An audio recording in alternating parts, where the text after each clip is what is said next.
செய்வது. இதுல யாராவது உங்களுக்கு அந்த எளிய மக்கள் படக்கூடிய கஷ்டங்கள் தெரிந்தால் அதை தாராளமாக நீங்க மேல தெரிவிக்கலாம். உங்களுக்கு தெரிந்த ட்ரஸ்ட்கள்டையும் சொல்லலாம். இன்ஷா அல்லாஹ் அவர்களுக்கு நிவாரணம் அடைவதற்கு அது ஒரு பெரிய உந்து சக்தியாகும். சில நேரங்களில் போனீங்கன்னா முதியவர்கள் எதுவும் செய்ய முடியாம கிடக்கும். அவங்களுக்கு யாரும் உதவியாக இருக்க மாட்டாங்க. அப்படி யாராவது பார்ப்பதற்கு முடியாத முதியவர்கள் இருந்தார், நீங்க எனக்கே போன் பண்ணி சொல்லலாம். நாமே ஹோம் வச்சிருக்கிறோம், அந்த ஹோம்ல அவங்களை கொண்டு வந்து உரிய முறையில் பாதுகாத்து முழுமையாக அவர்களை சரி பண்ணி. யாராவது ஹார்ட் பேஷண்ட் இருக்கிறாங்க, செலவழிக்க முடியல, அவர்களுக்கான ஹார்ட் சர்ஜரி, முழுமையான மருத்துவ செலவுகள் எல்லாவற்றையும் செய்வதற்கான ஏற்பாடுகள் முஸ்லிம் சமூகத்தில் அதை அடையாளப்படுத்தி அவர்களுக்கு சரி பண்ணலாம்.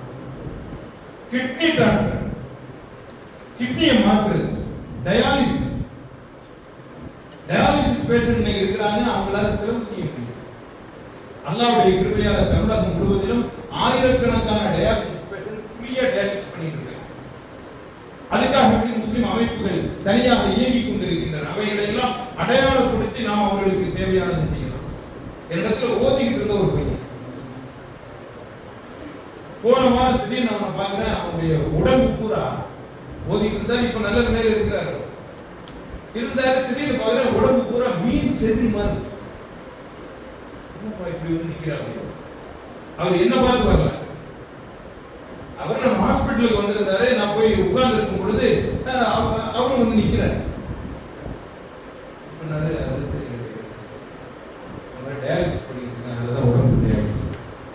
இப்ப என்ன இங்க வந்திருக்கீங்கன்னு கேட்டா, வாரத்துக்கு 3 தடவை டயாலிசிஸ் காசுலாம் போயிடுச்சு. ஒரு ஆளுக்கு காசுலாம் போயிடுச்சு, நடக்க கூட முடியல. அதனால உடனே அவர் உட்கார வச்சு அவருக்கு தேவையான ஏற்பாடுகள் பண்ணி டயாலிசிஸ் கம்ப்ளீட் செலவுகளை எடுத்து அவருக்கு கிட்னி யாராவது கொடுக்கறதா இருந்தால் அது 30 லட்சம் ரூபாய் அதுக்கு கிட்னி மாற்றத்துக்காக அது ஒரு ஹாஸ்பிட்டல்ல பேசி அவங்களும் நாங்கள் எல்லாத்தையுமே ஃப்ரீயா செஞ்சு தர மாட்டாங்க.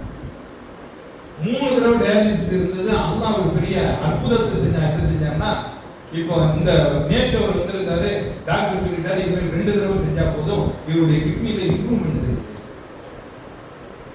அப்ப நம்ம துவா செஞ்சா, யா அல்லாஹ் இதிலேயே நீ இம்ப்ரூவ்மெண்ட் ஆக்கி அவரை நல்ல விதமான சுகமாக ஆக்கிடு அப்படிங்கிறோன்னா அவருக்கு உற்சாகம் வந்துருச்சு. அவர் சொல்றாரு, நான் அடுத்த வாரம் நான் என்னுடைய டியூட்டிக்கு போயிருக்கேன்.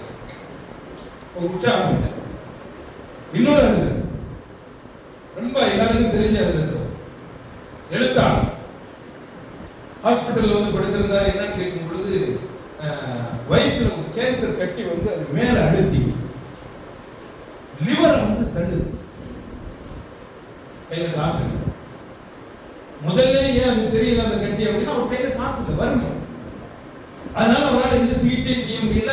முத்துனதுக்கு பிறகு ஹாஸ்பிட்டலுக்கு வர அல்லாஹ் ஒரு டாக்டர் ஒருத்தர், ஒரு அற்புதமான டாக்டர், அவருடைய பேர் ஜியாவுல்லாஹ் கான், பெரம்பூர்ல இருந்தார். அவரை கொண்டு வந்து சிகிச்சை செய்ய வச்சார். ஹாஸ்பிட்டலுடைய செலவு கொஞ்சம் ஆச்சு. அந்த டாக்டர் அவருக்கு சிகிச்சை செஞ்சு ஹாஸ்பிட்டலுக்கு என்ன செலவோ அதை டாக்டரே கொடுத்துட்டு போறாரு. ஹாஸ்பிட்டலுக்கு 10,000 ரூபாய் ஒரு நாளைக்கு ஆகும். ஹாஸ்பிட்டலுக்கு 10,000 ரூபாய் கொடுத்துட்டு அவர் போறாரு. டாக்டர் முஸ்லிம் டாக்டர். அல்லாஹ் சமூகத்தில் எப்படிப்பட்ட மக்களை வச்சிருக்காங்க. 2 வாரம் இருந்தார் ஐசியூ. 3வது வாரம் எந்திரிச்சு நடந்து போறாரு. அவர் கொண்டு வந்த முதல் நாள் நைட்டு குடும்பக்காரங்க சுத்தி உட்கார்ந்து தெரியுமா சொல்லி கொடுத்துருந்தாங்க. அப்ப ரப்புல் ஆலமீன் சமூகத்தில் இப்படிப்பட்ட மக்களை வச்சிருக்காங்க. இது எப்ப தெரியும் அப்படின்னா, வெளியில போனா தெரியும். நீங்க இதுக்காக வேண்டி வெளியில கிளம்பி போய் பாத்தீங்கன்னா, இந்த மாதிரி ரொம்ப சில பேர் சில இடங்கள் பெண்கள் சாரி கொடுத்திருக்கிறாங்க. 1 வருஷம் 2 வருஷம் ஒரே சாரி இவங்க யார் பார்க்க கேட்கிறவங்களை பத்தி நம்மளுக்கு தெரியும். மற்றவர்களிடத்தில் கேட்காம தங்களை மறைத்துக் கொண்டிருப்பவர்களையும், விதவைகளாகி தங்களுடைய பிள்ளைகளை வளர்க்காமல் இருப்பவர்களை பற்றி யாரும் தெரியும். இதெல்லாம் நீங்க வெளியே இறங்கி போனீங்க, அந்த கிராமங்களுடைய தெருக்கள்ல போய் நின்னீங்கன்னா அப்ப தெரியும். அவர்களுக்கான செய்திகளை மட்டும் நம்ம கொண்டு போய் சேர்க்கல, அவர்களுக்கான வாழ்வாதாரங்களையும் நாம் கொடுக்கணும். இதுக்கு இது ஒரு பெரிய பிளாட்ஃபார்மா இருக்கும். அதனால ஏற்கனவே இதுக்கெல்லாம் போகாதீங்க, இது ஒரு மோசமான இயக்கம் அப்படி இப்படிலாம் சொல்லிட்டு இருந்தாங்களா, அப்படிலாம் ஒண்ணுமே கிடையாது. சமூகத்தினுடைய ஒரு பேர் இயக்கம் இது. அதன் வாயிலாக நாம் மிகப்பெரிய வேலைகளை செய்யலாம். அல்லாஹ் இதற்காக வேண்டி